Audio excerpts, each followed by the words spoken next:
Jhunjhunu Sikar Lok Sabha seat की cluster बैठक समाप्त हो चुकी है। अपडेट आपको दे रहे हैं मुख्यमंत्री भजनलाल शर्मा और भाजपा प्रदेशाध्यक्ष सीपी जोशी ने बैठक ली है। अब से थोड़ी देर बाद कोर कमेटी की बैठक शुरू हो जाएगी और बैठक में करीब 70 जनप्रतिनिधि सहित पार्टी के संगठन के चुनिंदा पदाधिकारी शामिल होंगे। अलग अलग बैठकें हैं, एक तरफ कोर कमेटी की बैठक है तो दूसरी तरफ क्लस्टर वाइज बैठक है। क्लस्टर वाइज जो बैठक हो रही थी वो समाप्त हो चुकी है और अब से थोड़ी देर में कोर कमेटी की बैठक की शुरुआत होगी। बैठक में करीब 70 जनप्रतिनिधि सहित पार्टी संगठन के चुनिंदा पदाधिकारी शामिल होंगे कोर कमेटी की बैठक में। अब से थोड़ी देर में कोर कमेटी की बैठक भी शुरू हो जाएगी। तो एक तरफ जीत का मंत्र तो दूसरी तरफ रणनीति पर मंथन, इस लिहाज से बेहद महत्वपूर्ण ये वो सीटें हैं जहां पर प्रथम चरण में मतदान होना है। नॉमिनेशन की प्रक्रिया भी शुरू हो चुकी है, लेकिन जहां से चुनौती दिखाई दे रही है वहां पर सबसे ज्यादा फोकस भी है और इसी तरीके से उम्मीदवारों के चयन को देखा गया। और साथ ही साथ क्योंकि 15 सीटों की बात की जाए तो भारतीय जनता पार्टी उम्मीदवारों की घोषणा कर चुकी है, लेकिन 10 अभी भी बाकी हैं, जिसमें झुंझुनू सीट भी शामिल है। कांग्रेस पार्टी की तरफ से ब्रजेंद्र ओला, जो कि झुंझुनू से विधायक भी और एक नहीं बल्कि कई बार विधायक बने, उनके पिता भी झुंझुनू सीट से सांसद रहे हैं। तो यहां पर कांग्रेस पार्टी ने भाजपा को घेरने की कोशिश जरूर की है, लेकिन बड़ी बात यह है कि भारतीय जनता पार्टी झुंझुनू से अभी अपना प्रत्याशी तय नहीं कर पाई है, क्योंकि मौजूदा सांसद को बीजेपी ने नरेंद्र कीचड़ को चुनाव लड़वाया था, लेकिन वो हार गए। अब यहां पर किस कैंडिडेट पर भरोसा पार्टी जताती है? क्या कोई महिला कैंडिडेट होगा या फिर कोई नया चेहरा, या फिर जिनकी कोई चर्चा नहीं वो चेहरा सामने आ सकता है? क्योंकि भाजपा की परिपाटी रही है जिसका जिक्र सबसे ज्यादा, दरअसल उससे अलग कोई नया चेहरा देखने को मिल ही जाता है। लेकिन यहां पर क्या रहेगा ये आगे आने वाले समय में पता चलेगा, क्योंकि नॉमिनेशन की प्रक्रिया प्रथम चरण के लिए 27 मार्च तक है। उससे पहले ही कैंडिडेट को डिक्लेयर करना पड़ेगा पार्टी को। लेकिन जहां पर चुनौती, जहां पर परेशानी या फिर यूं कहें कि और ज्यादा कार्य करने की जरूरत है, वहां पर फोकस किया जा रहा है। और इसी तरीके से क्लस्टर वाइज सभी क्षेत्रों को बांटा भी गया। जो प्रभारी हैं, संयोजक हैं, क्लस्टर वाइज जो बनाए गए हैं, उनसे फीडबैक लिया जा रहा है। मौजूदा परिस्थिति को देखा जा रहा है, जमीनी हकीकत क्या है, सियासी समीकरण क्या बयां कर रहे हैं, उसे भी समझा जा रहा है। और इसी के अकॉर्डिंग प्रत्याशियों के चयन को लेकर और साथ ही साथ रणनीति को लेकर ये मंथन। प्रदीप हमारे सहयोगी हमारे साथ जुड़ रहे हैं। प्रदीप, अभी जरा बताइएगा कि जो क्लस्टर वाइज बैठक हुई है उसमें क्या कुछ रहा और जो कोर कमेटी की बैठक होनी है कितने समय में शुरू हो जाएगी?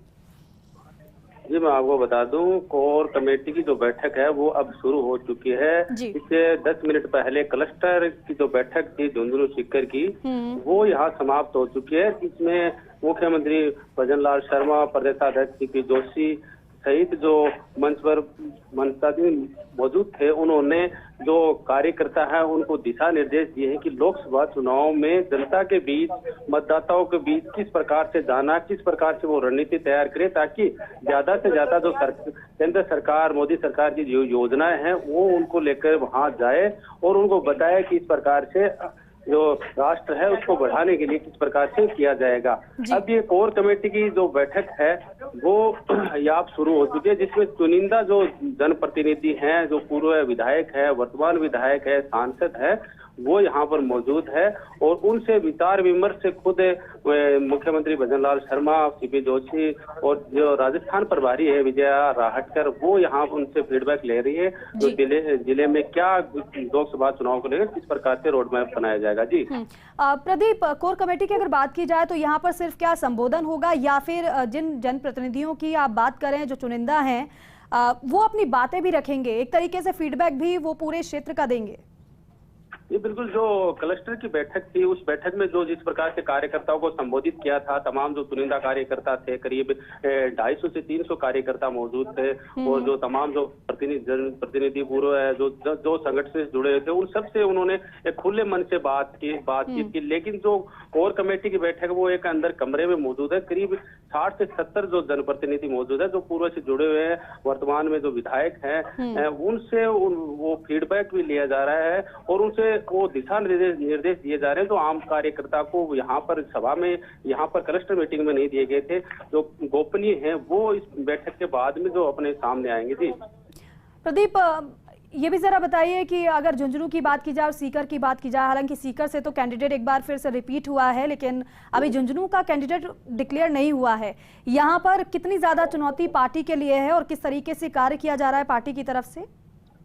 जी मैं आपको बता दूं दीपिका कि झुंझुनू का जो रहा है वो झुंझुनू लोकसभा में हमेशा से ही कांग्रेस का गढ़ रहा है, लेकिन पिछले 2014 से 2019 के चुनाव की हम बात करें तो यहाँ पर भाजपा ने बड़े अंतर से यहाँ पर कांग्रेस को हराया है और कांग्रेस का जो कैंडिडेट था वो कहीं आसपास भी नजर नहीं है। लेकिन इस बार कांग्रेस ने सबसे पहले उस मजबूत दाव खेला है जो केंद्रीय मंत्री पूर्व स्वर्गीय शीशराम जी ओला, जिनकी दिग्गज राजनीति रही है, उनके पुत्र और 4 बार के जो विधायक हैं ब्रिजेंद्र ओला, उनको यहाँ पर टिकट दिया है और एक कड़ी चुनौती इस बार यहाँ पर भाजपा को देखने को मिलेगी। और इसी को लेकर भाजपा भी जो इनका कैंडिडेट का जो इनके सामने उतारने के लिए जो रुख अख्तियार, बिल्कुल कड़ी चुनौती जरूर मिलती दिख रही है और यही वजह है कि पार्टी की तरफ से गहन मंथन भी चल रहा है। बहुत शुक्रिया प्रदीप पूरी जानकारी के लिए।